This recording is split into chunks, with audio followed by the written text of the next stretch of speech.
Good evening, everybody. We've very fortunate tonight in that Mark Clarfield, who's been a supporter of the Jewish Medical Association webinars ever since we initiated them, has once again agreed to help us out with a background view of Israel about a very, very different situation in Israel from the situation that we've discussed before many times, and a situation that the number of people that have joined and wanted to participate and wanted to attend tonight reflects the kind of anxiety, stress, concern, and worry that a lot of people feel at the moment. The Mark is going to talk to us from different perspectives, professionally and personally.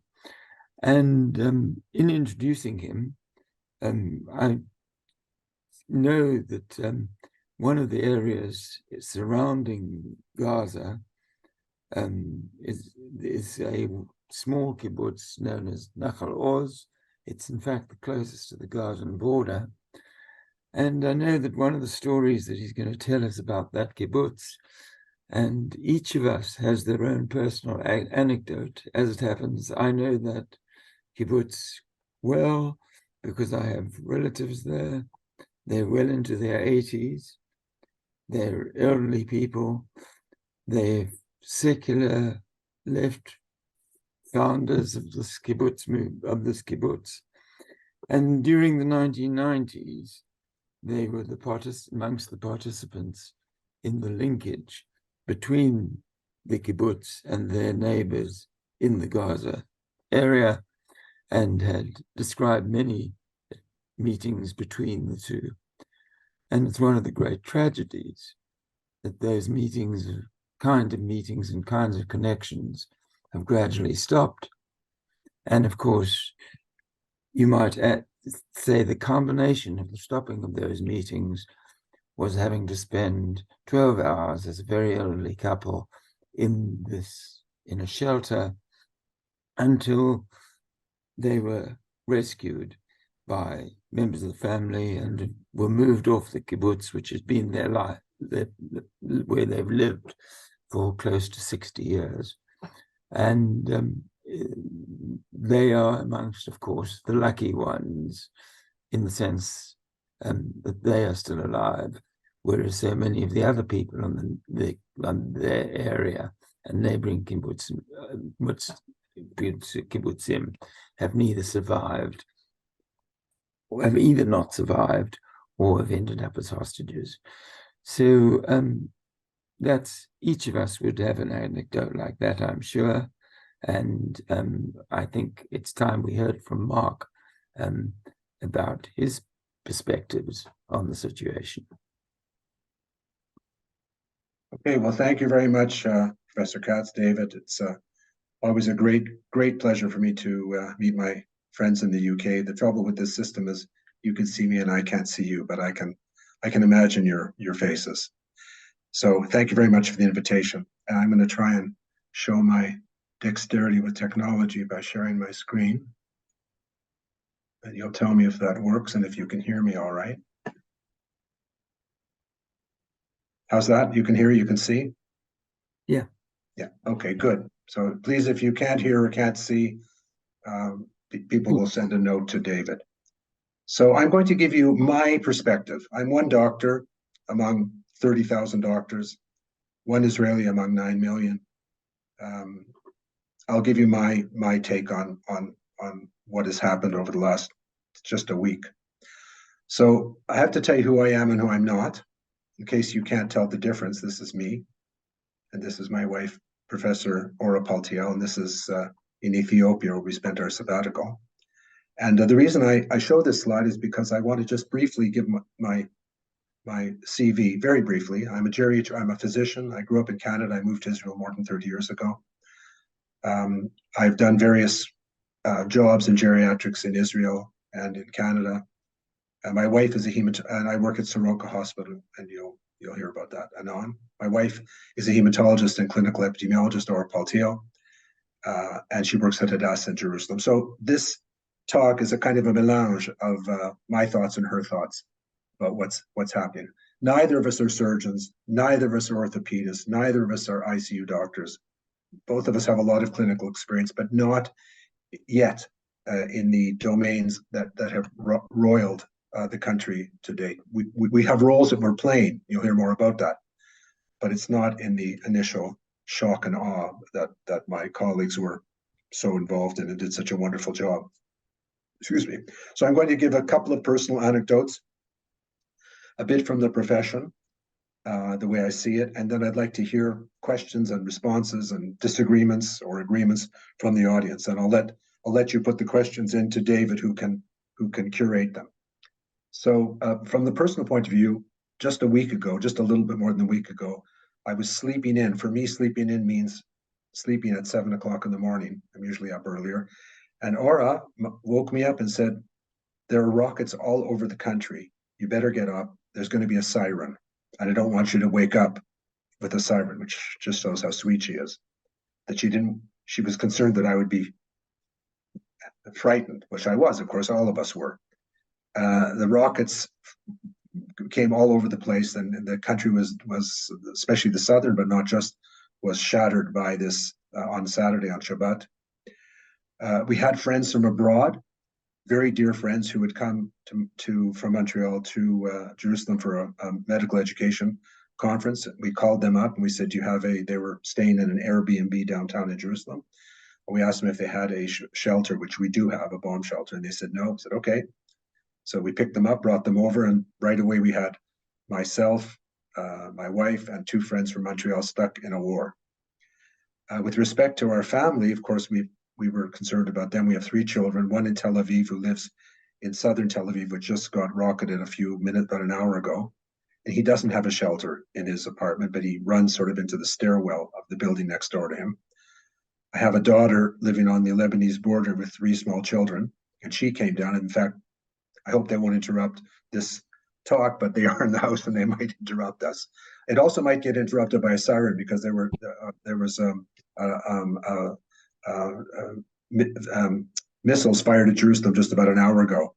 Why Hamas wants to try and hit the holy city of Al-Quds and perhaps hit the Al-Aqsa Mosque is beyond me, but we'll hear more about them, and you probably have your own opinion of that organization. So we're concerned about our family, and our youngest son, is just got engaged. So we were afraid for ourselves, we were afraid for our family, we were afraid for the country, and the sirens just kept on coming. We kept running into the bomb shelter. This is a map of Israel. The Gaza Strip is here. Is my mouse working, by the way? David, can you see the mouse working? I can see. So this is the Gaza Strip. This is southwestern Israel here.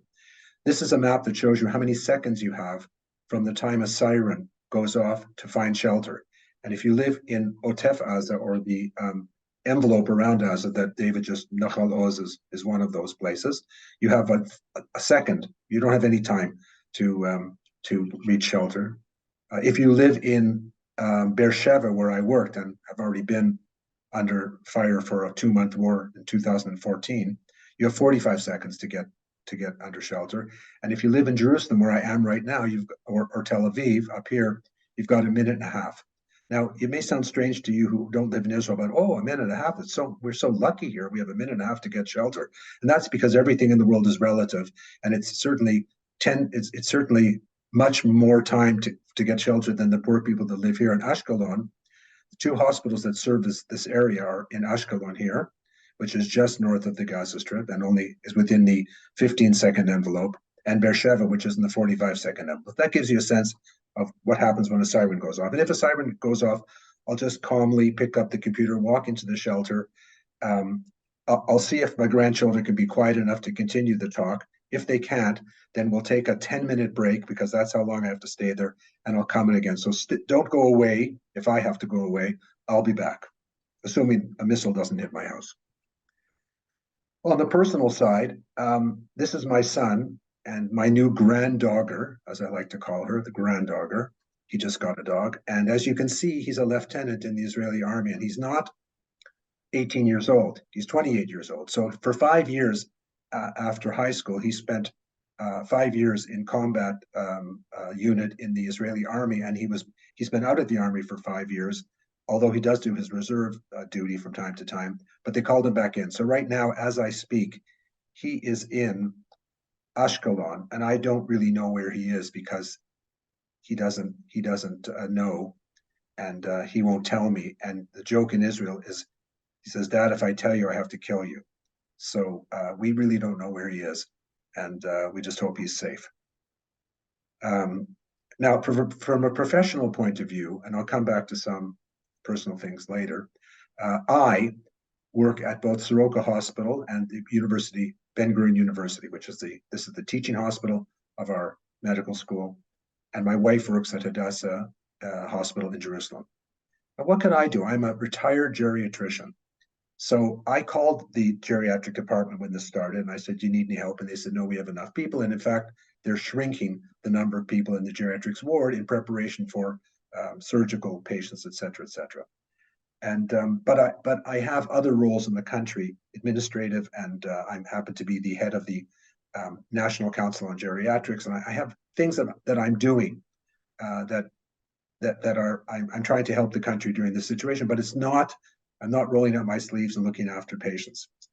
In contrast to that, my wife, who works at Hadassah, is a practicing hematologist and is doing, and people with cancer and lymphoma don't go into remission because they're in a war. So she's continuing to look after her patients with a much reduced team looking after them. And also she has an interesting, challenging job. She's the doctor in charge of the family room. And the family room is a place in each hospital where family members come to get news of their loved ones if they're told that they're in that hospital. And the reason that Aura, a doctor, is there, there's a doctor, a social worker, a psychologist, and that's because sometimes the patients' families who come in and find out that their son is dead or their daughter's in the operating theater or some other terrible thing, they have their own medical needs. They can get chest pain, they can have a stroke, they can be hypoglycemic. So there's a doctor.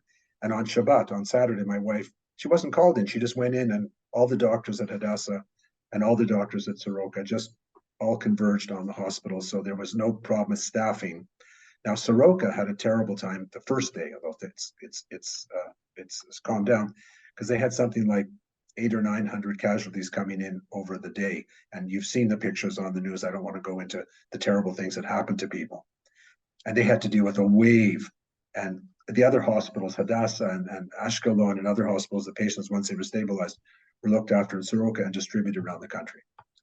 Then what did I need to do? Well, because I didn't have a huge clinical role, I thought that my job was, among other things, to explain to other doctors, both in Israel and in the world, what's going on. And that's why I'm talking to you tonight. And I hope that it helps to clarify what is happening from a social, military, not a military person, but I can give you my opinion. And my wife is clinically busier than I am, but we're both involved.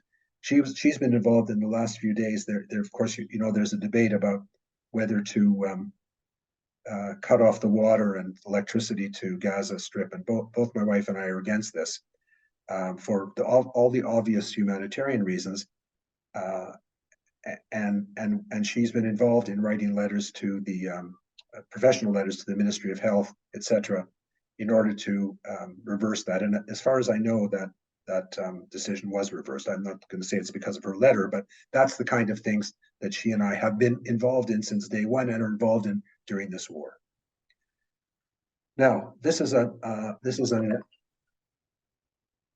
sorry about that.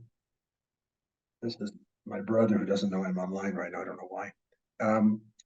This is a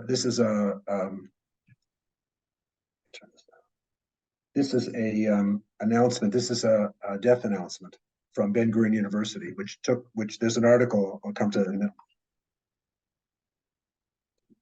Sorry about that. You try everything. I locked away my grandchildren. I put the cat out. I turned off the radio.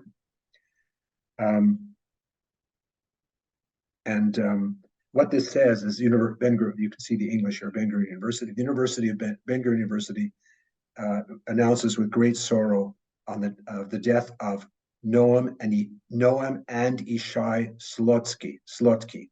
Noam and Ishai, that's two people. the brothers of Shifra Slotky, pardon me, a nursing student at the University of Ben Gurion. She's a nursing student that fell in battle against terrorists. Here's the date, and etc. So that every day we get 2 or 3 of these or more. I think something like, I checked this morning, 50 students, faculty, staff of Ben Gurion University were killed in this latest outrage.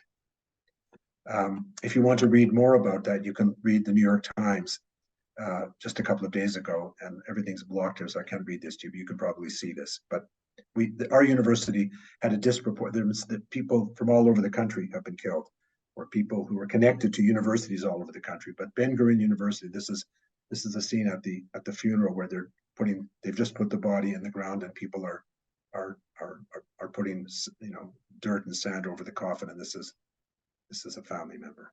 So we've had too many of these announcements.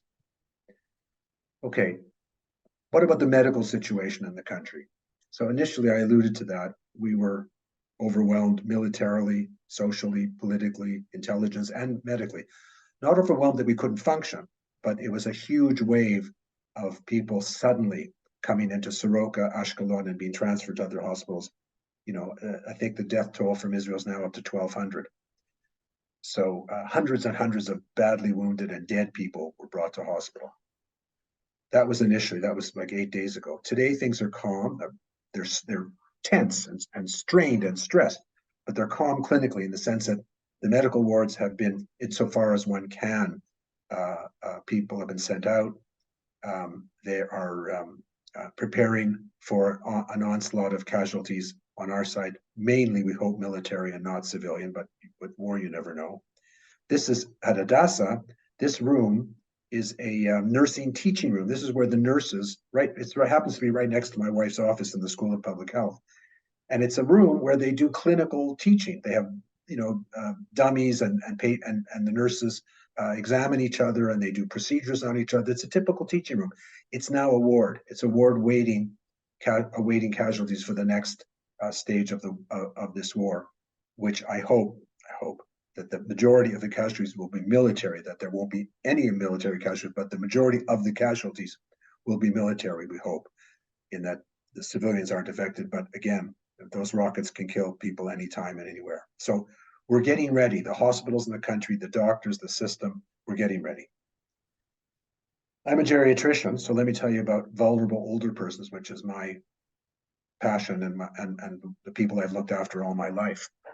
So in geriatrics, we artificially, but it makes it easier, we divide the care of vulnerable older persons in community and in care homes. The care homes are reasonably okay. They're suffering. Well, we'll get to that in a minute. And this is a community center just around the corner from my house, and you'll see this in my daughter, who's come down from the Lebanese border to be with us with her children, because we have a shelter, as I said. And she couldn't take it that she was doing nothing. She's a high school teacher and a yoga teacher on the side. So she offered as a volunteer, she offered the community center that she would teach a yoga class. And here she got all these seniors, some in wheelchairs and some not walking, some walking. And she did what she could do. She did what she could do. So in the community, the challenges of looking after vulnerable older people are, first of all, the simple one. I just heard a big bang outside, which means not a missile I become a real military expert. Not a missile to us, but probably a bombing of Hamas. The old people. It's very hard. You when you run to the shelter, if you're 85 years old and you use a stick, you can fall on the way and hit your head and break your hip, which has been happening for decades here. A lot of the injuries in these situations with older people is simply trying to get to the shelter. And older people, of course, have problems of hearing, and many with cognition. So they don't hear the sirens.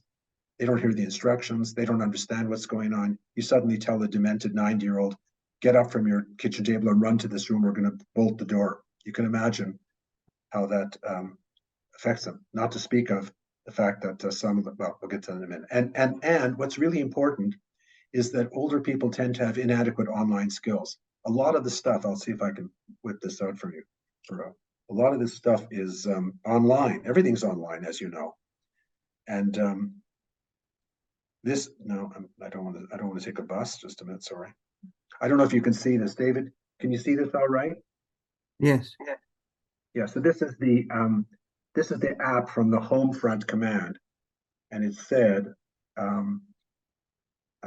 it just tells me when to get into the shelter and when to in my part of the city, if this thing buzzes and goes off, within 2 or 3 seconds, the air raid sirens work. So there's sort of, you get an early warning on this. It also works for earthquakes, by the way, which can save lives. And then you hear the sirens. Now, we just had one of these things went off earlier without a siren, which was bizarre, but we all ran into the shelter with my grandchildren. So if you don't have good online skills, you don't have a phone, you run out of electricity, you don't know what you're doing, you're lost. In the care homes, of course, the bed and chair-bound people can't get to the shelters at all. And if you recall, if you're 15 seconds or 30 seconds from a missile hitting, you can't get these people. So we just hope for the best. The care homes the nursing homes are suffering from staff shortages because people are displaced all around the country. And the staff people are afraid to come in. They don't want to leave their families at home. The streets are eerily empty. I had to go to the dentist yesterday. It's a bit bizarre. I went to get my teeth cleaned. I mean, this is the most prophylactic and health promotion thing. I'm driving my car through Jerusalem, and you know, a missile can go off, can hit me anytime, and I'm going to get my teeth cleaned. I mean, this shows you how crazy our lives are. But the point I'm making is the streets are empty. No one's going anywhere. So these people, so the care homes are suffering from that. And of course, they're separated from close family. And these traumatic times, and they've just been through COVID where they're separated from their family. So this is just another blow to these poor people. We have special geriatric populations. We have elderly Arab Israelis. The Arabs, for those of you who don't know, make up about 20% of the population. That population is relatively young. So the percentage of old people in the Arab population is not that high, but the absolute number of old people in the Arab population is growing like this because they get the same good health care that everybody else gets here, and their life expectancy is probably among the highest in the Arab world. But they suffer from inadequate infrastructure. They don't have bomb shelters. Hamas has already killed people in Rahad, which is a Bedouin town just outside of Beersheba. And a missile fell. They killed someone in Abu Ghosh, which is a very lovely town just outside of Jerusalem. So these people are just sharing the risk along with the rest of us. And their old people have all the same problems as old people in the Jewish community. Everybody's in the same boat here, which is basically what I'm trying to say. But they have their own special needs. All of these instructions, by the way, are in Hebrew, English, Russian, and Arabic. So it's not that. The ministry does a good job of providing online and paper translations into Arabic. But you know, if the Jewish old people are not computer savvy, so too are the Arab old people not computer savvy. We also have a subpopulation of Holocaust survivors, and you can imagine what this kind of trauma does to people who've been traumatized. And one of them, they interviewed one Holocaust survivor. He said, well, this thing was a week, but the Holocaust went on for us for 4 years. Not making light of what's going on, but trying to give us some perspective. But these people are highly vulnerable. And I wrote, some of you know, I wrote a letter to the editor that Professor Richard Horton, I think he told me he might be here, and I hope he was gracious enough to publish in the journal just a couple of days ago. So if you're interested in that, I talk a little bit about this particular problem. So how are we coping? Well, so far, and I underline that is like correct to 2100 and 2130 in Israel. So far, we're okay. We're managing. We're preparing to fight a major war on the southern border. We're prepared to fight another We're prepared for a second front on the Lebanese border with Hezbollah. And they have, if the rocket arsenal that they have is 10 times bigger than Hamas, and they've got rockets that can reach the whole country, and much more accurate ones. So as bad as the rocket fire from Gaza is, if the Lebanese border heats up, terrible damage will be done to Israel. Worse damage will be done to Lebanon. And today I heard that the Prime Minister of Lebanon said to Hezbollah, don't you dare. Now, he doesn't have any power because Hezbollah is an armed militia, basically runs the country, but it'll be a terrible thing. So how are we coping? Well, there's a lot of social solidarity in Israel in times of crisis. This is an example of my daughter, who just volunteered to give this class, and the example of my son, who's one of more than 300,000 reservists. Now, in Israeli law, reservists don't have to show up. The law is that young men and women, unless they're I'm trying to think of the polite word, unless they're the word deserter came to mind, but that's not the right word. The ultra-Orthodox who don't serve in the army, and I don't want to go into that right now, but most Israeli men and many Israeli women serve in the army for a few years, but then coming to reserves is a voluntary thing. 300,000 soldiers in 2 days and 48 hours have joined the reserves, ready to defend the country. Half of them in the south, and the other half are up north in case Hezbollah gets any bright ideas. So there is a lot of social solidarity, and everybody is doing their part insofar as they can. Secondly, our ability to initiate and improvise, our initiative and ability to improvise is well known. We're not great planners, but we're terrific in a crisis. And I want to tell you 2 brief stories, one medical and one social, that will give you a sense of how this country runs. And David Katz already alluded to this briefly. And I don't normally read slides. I think that's a mistake, but I'm going to read you this one because it's a story. On Saturday, the first day of the war, Major General retired. He's a retired general. He doesn't have to be in the war. He learned that his son, a journalist, was trapped with his family on Nahal Oz, a short distance from the Gaza border. Right?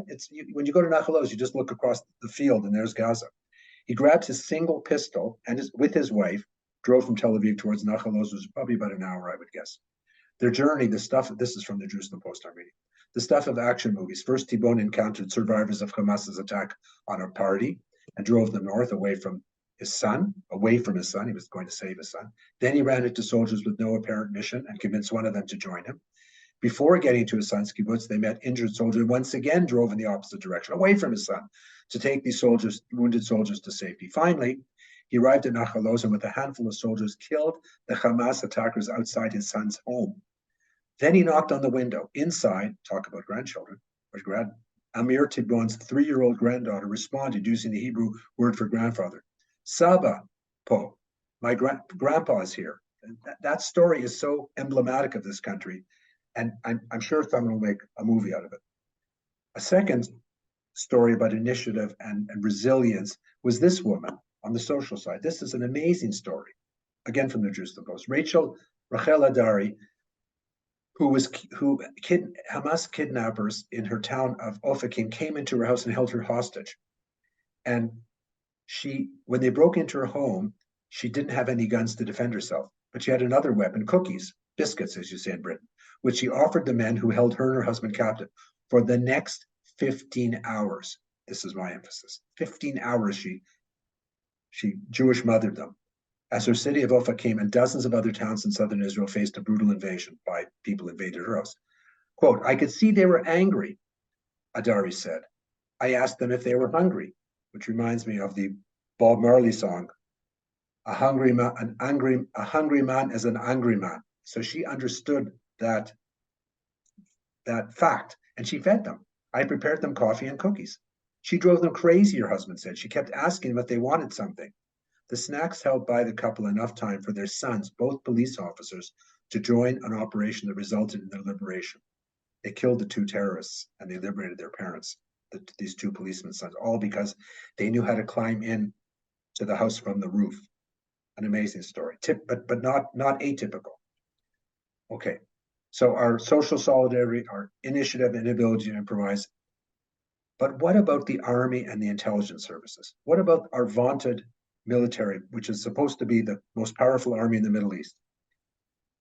Well, it screwed up. And today, a couple of days ago, the Ramatkal, the chief of staff of the army, apologized and said, "I'm responsible for this screw up, for this catastrophe. I take responsibility." He continues to be chief of staff, and I'm glad he is because I think he's doing a good job. But he took responsibility. Tonight on the news, just before this session started, the chief of intelligence, who's a very good guy, said, "I'm responsible for this screw up." Now, I'm not going to. This is not a political talk, so I'm not going to tell you. You're not going to even be able to begin to imagine what my opinion of our crime minister, Bibi Netanyahu, is. You won't be able to tell from this talk what I think of him and his government. Fortunately, a couple of sane people have entered the government from the opposition, and I hope and pray that these sane people, these responsible people, these people that know how to govern and know and have military experience will get us out of this catastrophe. But before one gets too, I or you get too high on our horses, I'd like to just, I'm a student of history as a hobby. And I know, and the Brits will know this, that in Singapore, when the Japanese, it was a huge British military installation, and the guns were pointing the wrong way. And the Japanese just came in from behind Singapore and captured thousands, I think Canadians as well. Pearl Harbor, I don't need to tell you the intelligence failure of Pearl Harbor and the disaster where most of the American fleet was destroyed. In fact, it was just lucky that some of the aircraft carriers were out at sea on that day. They would have been destroyed too. And of course, I don't need to remind anyone of 9/11, which is a catastrophe of the highest order and a failure of intelligence. So we're not alone. That doesn't make me feel any better. It just puts things in perspective. A bit of politics. I don't want to talk much about politics because I'm not a political scientist, but I am an Israeli citizen. I have my views, which, as you might have guessed, are on the left-center side of the political spectrum. I believe in 2 states for 2 people.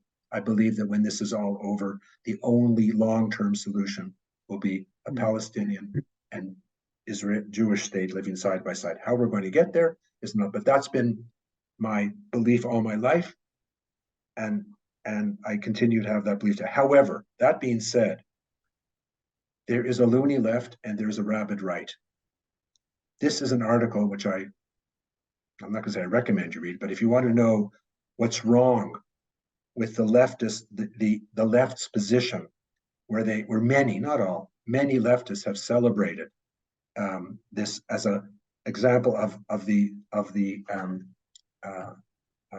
resistance. This is what Hamas, those murderers did, was an example of national resistance, and they should be understood. And we have to sympathize with them. I'm not talking about the Gazan people. I'm talking about Hamas. Of course, we should sympathize with the Gazan people. I'll get to that in a minute. And then that's the left. And then you've got these crazy people who they're, yes, today, I was watching the news again just before I came online here, and there was a heartbreaking little news clip that showed the families of the kidnapped, and there's almost 199 people have been kidnapped into Gaza. The families are sitting around in a kind of under a tent demonstrating their desire for the government to put this at the highest priority. And a man came running up to them and started shrieking at them and calling them stinking leftists. Stinking leftists. Now that's, the right calls me a stinking leftist. The left tells me I should understand that the resistance is a holy act of resistance against the Zionist devils. Where am I? Well, some of you might know I'm a musician, amateur, very amateur. And those of you of the right generation will probably remember the Steelers' Wheel and this terrific song that Bob Dylan said, I wish I'd written it, Stuck in the Middle with You. I was going to take my guitar and sing it to you, but I think I will spare you tonight. But it says, I don't know why I came here tonight. I've got the feeling that something ain't right. I'm so scared in case I fall off my chair. And I'm wondering how I'll get down the stairs. Clowns to the left of me, jokers to the right. Here I am, stuck in the middle with you. The whole trick is for people here to fight these people and try and get our way out of this situation. What can you do? People, I know many of you wish to help, and you're certainly interested and concerned enough to come online tonight. First of all, I ask you to show solidarity and understanding. This is not solidarity. This is not understanding. Show solidarity and understanding, a little bit of understand professionally, socially, from a military point of view. This is going to be a very tough war. A lot of people are going to be killed. We're not trying to kill Arabs. We're not trying to kill people in Gaza. We're trying to save our country. Please press your media and your politicians to understand and support Israel's righteous struggle against these monsters. It's amazing to me how much support Israel has right now. Biden's on his way here. He's going to come here in a couple of days. That's amazing. A president of the United States coming to a country at war. I'm amazed. And the British government has been supportive, and the Canadian government's been supportive. But that will wane.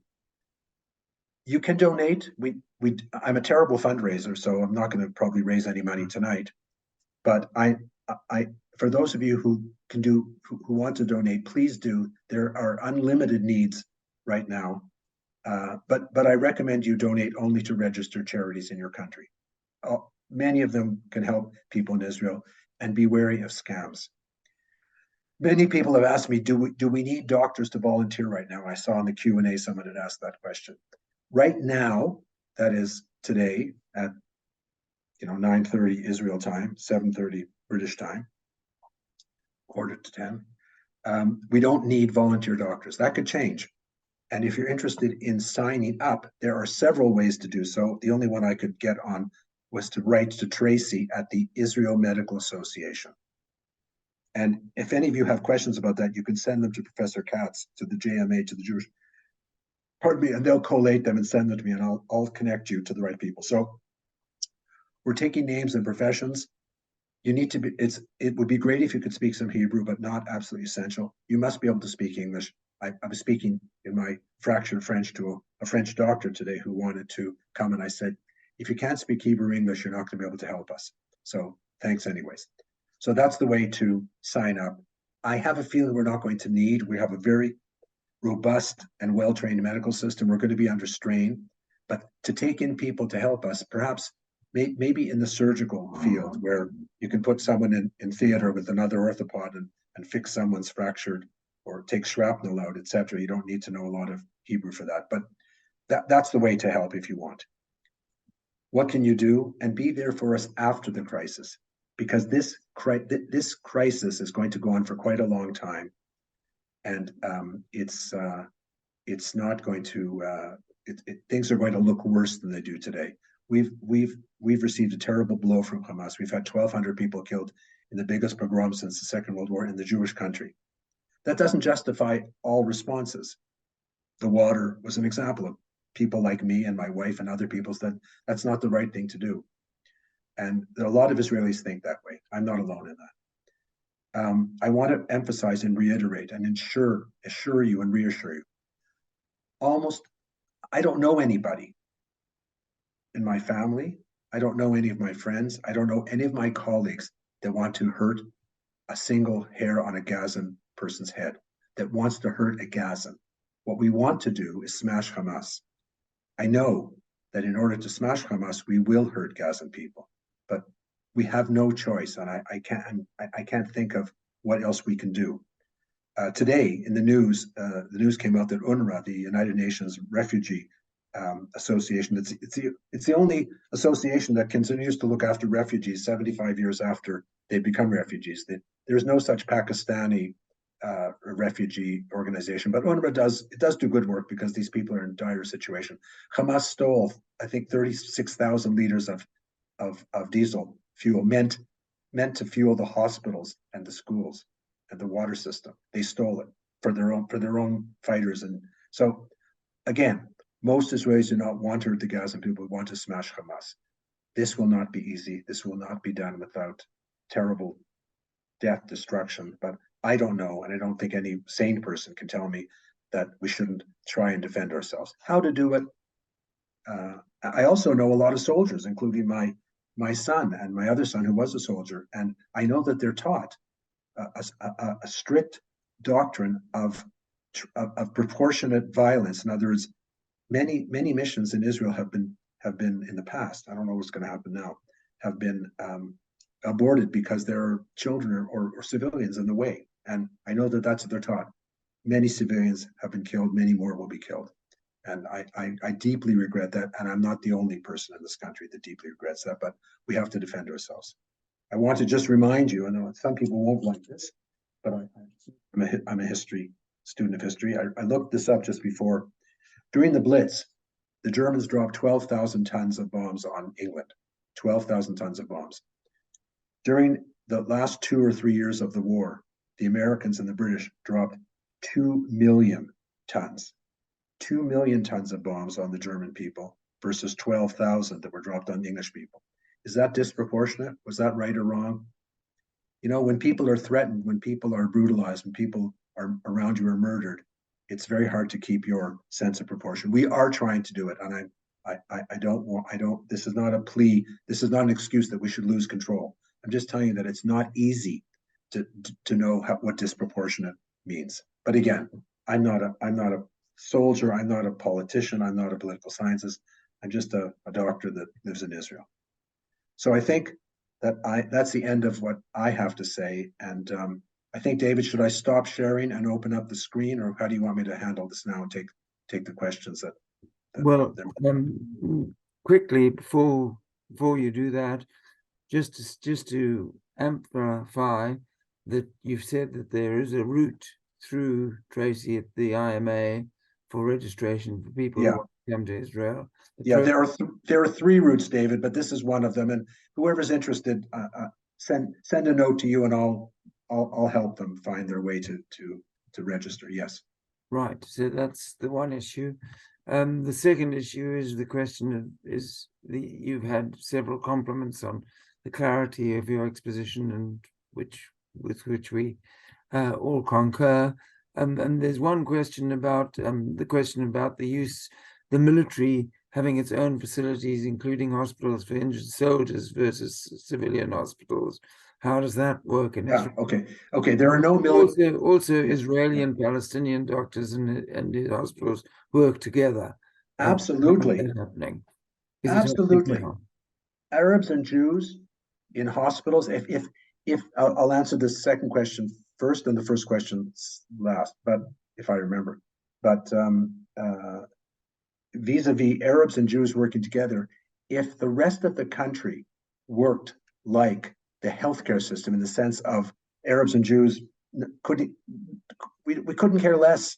We really couldn't care less whether someone's an Arab or Jew, whether he's a doctor or a nurse or a patient. That's been the healthcare system from day one. And we have trained over the years and continue to train Palestinian doctors, including doctors from Gaza. Now that's gone down recently because the PA who's supposed to pay for it doesn't pay for Hamas people to come. That's another story. But we welcome doctors from Gaza and the West Bank to study with us. They make it through, some of them, but their professional associations boycott us. That's another story. The first one, we don't have military hospitals. We don't have a Walter Reed hospital. All the hospitals in Israel look after civilians and military together. And there are army doctors whose job it is to put on a helmet and a flak jacket and go in with the soldiers. And there are medics and there are doctors that look after wounded soldiers in the field. But they're immediately, as quickly as they can be, they're brought back to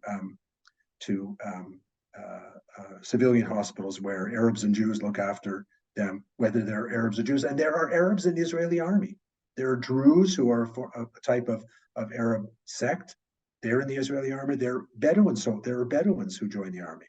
So it's not like it's not a lot, but there are, and they're welcomed, and they're part of the army, and they fight and they defend. They defend their own families, because a rocket that goes into Rahat is the same as a rocket that goes into Jerusalem. So I've answered those 2 questions. Are there others, David? Do you want me to? Should I get rid of the screen? Quickly, the one question is, who should the unity government negotiate with in the Gazan side? and what about the question of reprisals from Hamas? And the other question is from medical students: is there a way for them to help beyond explanations to the media? I'm sorry, And say that again. I didn't hear that question. how should medical students participate? Apart from explaining to me, is there anything else that medical students can do? From abroad, you mean? Yes. Yeah, Yeah. I don't think right now, by the way, all the medical schools in the country are closed, all of them, not just in the South. And we're trying to figure out whether first of all, many of the teachers are in the services.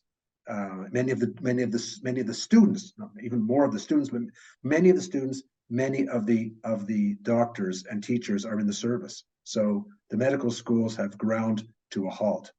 And there isn't really much, unfortunately, that medical students can do. I want to think about that. And again, if that person can be in contact with you, David, I can ask the student associations whether there's anything they would like, to have people do. And then, what was the question? Who should Israel negotiate with? Negotiate with him in Gaza. Yeah, that's like asking who the British should negotiate with in Germany while the Nazis are in power. In other words, as long as Hamas is running Gaza, there's no one to negotiate with. Now, one of the goals of what the government has said on the news is one of the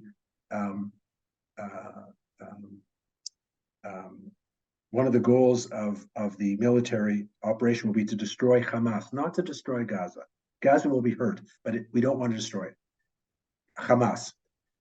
If you ask me, and I don't know whether this makes any sense, I mean, the only real possibility is if once Hamas is smashed, people will come together in Gaza and try to rule themselves in some semi-democratic way.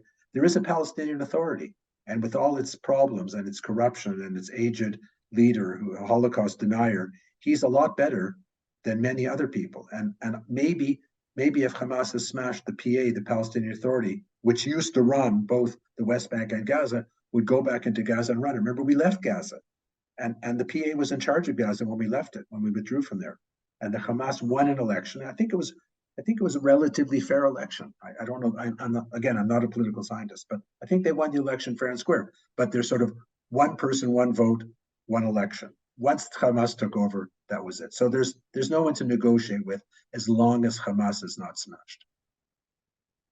So I hope I answered the question. Right. The question's been re-asked.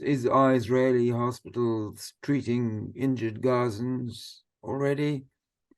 I don't know the answer to that question. In the past, we have. Well, no, I can answer that. Yes, one of the terrorists is at least one that was wounded and brought to one of the hospitals in Israel. Yes, we follow the Geneva Convention.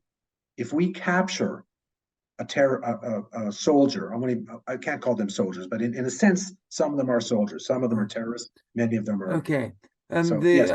one of the questions again about is all the appeals from about sending equipment, etc., to Israel. If you want to do anything, send money. Don't send it. We don't need equipment. We can buy equipment. At present, in others, that's what I know. That's what I know now.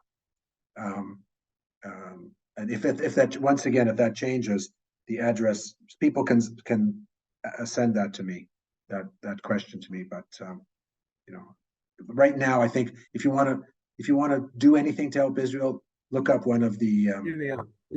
We're back on. Mark, the question about supplies and equipment. Should we be sending supplies and equipment and responding to requests from sources that we get here? Or okay, right. Yes, a lot of communities themselves have lost faith in the government and the army and are arming themselves. And I've seen a few appeals that go out asking people to send money so we can buy guns. My answer to that: don't do it. Don't do it. What about medical supplies? Medical supplies are more complicated because they have to be vetted by the government. As far as I know, and I'm not an expert in this, but I did look into it before this talk. As far as I know, the government, the Israeli Ministry of Health, is not yet, and it could change, not yet welcoming the supply. I think the Americans are supplying us with equipment. I think it has to be government to government. If you want to help, turn whatever you have into money and send it to Ben Gurion University, Soroka Hospital, Hadassah, PTSD organizations. There's no end of good charities here that you can give to. And one of the themes is coming through is the provision of PTSD and emotional support and long-term support. Well, that's going to be that's going to be. We're all suffering from it now. I mean, like, I'm not a nervous person, but I have to tell you that I'm stressed out of my mind because I'm worried about my son.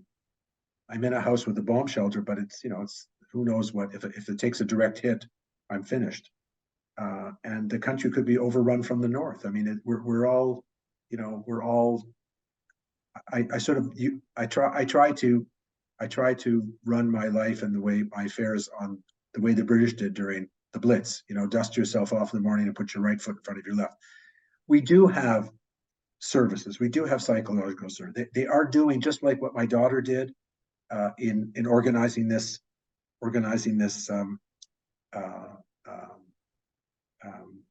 ad hoc yoga class. People are doing that all over the place. And when this war is over, we'll go back to using the psychological services as best we can. And there'll be a lot of people wounded in mind and spirit in this country. There already are a lot of people. Imagine 1,200 people have been murdered. You know how many friends and family that means when you look at sort of how many. I know people that were killed. I know people who lost. My wife went to a funeral of a girl. My wife grew up in Ottawa, and in Ottawa, one of my wife's friends that she went to summer camp with, her daughter was killed in the Gaza envelope, was murdered. And so we all know people, and there'll be a lot of PTSD. But the thing about PTSD is that the way to cope with it at first aid is to talk to people. And maybe I have to thank all of you, because maybe just the very chance you gave me to tell you my story and my wife's story, maybe it'll help me, because it does help to talk. And there'll be lots of room for that kind of help in the future. Yes. Now, Mark, I'm going to give you a slight break. The people I'm going to do a slight break. The people I'm going to don't know I'm going to talk, don't know I'm going to ask them, but I think they can guess who they are. There are two people on this call who've worked with you on issues relating to Israel and the medical media over many years, and in particular recently in relationship to issues about Holocaust and medicine. And as you've said, you've written a very moving piece on that subject yourself recently. So I'm going to allow Karl Skorecki, former dean of the Bar-Ilan Medical School, distinguished nephrologist. I could give a long introduction, but I'm going to ask Karl Skorecki whether he'd like to add anything or contribute in any kind of way. And I'm thank you very much for the opportunity. You see an avatar of me rather than my live picture. I'm not sure exactly how to get the camera on, but I want to thank Mark for representing the Israeli medical community and experience so eloquently. I want maybe address the issue of medical students, David, which you asked about, or one of the listeners asked about. Medical students abroad may well be challenged by their colleagues, because we know that academia hasn't been uniformly supportive or understanding of the atrocity and the horror that Israel and the medical community in Israel has been facing, and many times is unaware of what Mark so eloquently emphasized, that is the coexistence and harmony within the medical system, and the diversity, which they're not really that familiar with it. So I think medical students, Jewish medical students and medical students who understand, non-Jewish medical students who understand better what's going on, should equip themselves with knowledge and expertise so that they can speak to their teachers, professors, colleagues, and because Israel is, as Mark is anticipating, I hope maybe that won't be the case, may need sustained support and understanding from the entire world during what might be a challenging time. We've seen the Harvard letters, and we've seen kind of a very inadequate response by academic leaders in North America in already, even shortly after such horror and atrocity. So I think medical students can arm themselves with knowledge, information that is correct and appropriate, and that could be something that would be helpful to Israel and the Israeli medical community. Is one small point. Also, understanding social networks, the power that they have. It's part of the conflict, and being able to be appropriate in responding and knowing the facts and figures appropriately. I think these are all issues which our younger colleagues, students and residents and young professionals can join and do a lot of good abroad. So I want to thank you. Thank you, Carl. Thank you for your contribution, and I hope that message has got across. It's a message that is difficult to get across sometimes, in that you feel kind of powerless, and to empower them to do this is really an important element. The other person who I'd like to put on there allowed to talk is probably one of the best known doctors in the world, Professor Richard Horton, who we're privileged that we hope it won't be the last time he joins the Jewish Medical Association, but it's the first. And welcome to him. And he has worked also with Mark over a number of years now. I wonder whether he'd like to make some comments. Thank you. Can you hear me? Yes. I think so. You Yes. can. Yes. Well, can I just say that, by the way, if you're wondering what that picture is, it's from the cover of a Joy Division album from my late 70s teenage life. Mark, I just want to thank you for your brilliant talk. I was just composing an email to you, but now I don't need to. You superbly conveyed the horror of the situation. I must say, living in London, it is shocking to see the reaction from some segments of our community.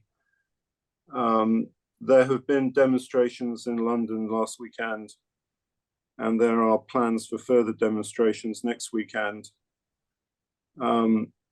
And not a shred of understanding being displayed by really quite a substantial number of people, especially young people, about the events of October the 7th. And it's really difficult. This point about communication that you make is really, really difficult. And I don't know how one overcomes it. I think that the people in the media have tried to present the true awfulness of those events of October the 7th, and tried to hold speakers who have a more sympathetic view to what happened to Hamas terrorists, try to hold them accountable for their views. But it is difficult. And I think if it's difficult today, it's going to get more difficult in the succeeding days and weeks. Right. And I do fear for these times as a result. I think, our responsibility as a medical journal is to focus on the medicine and the health system.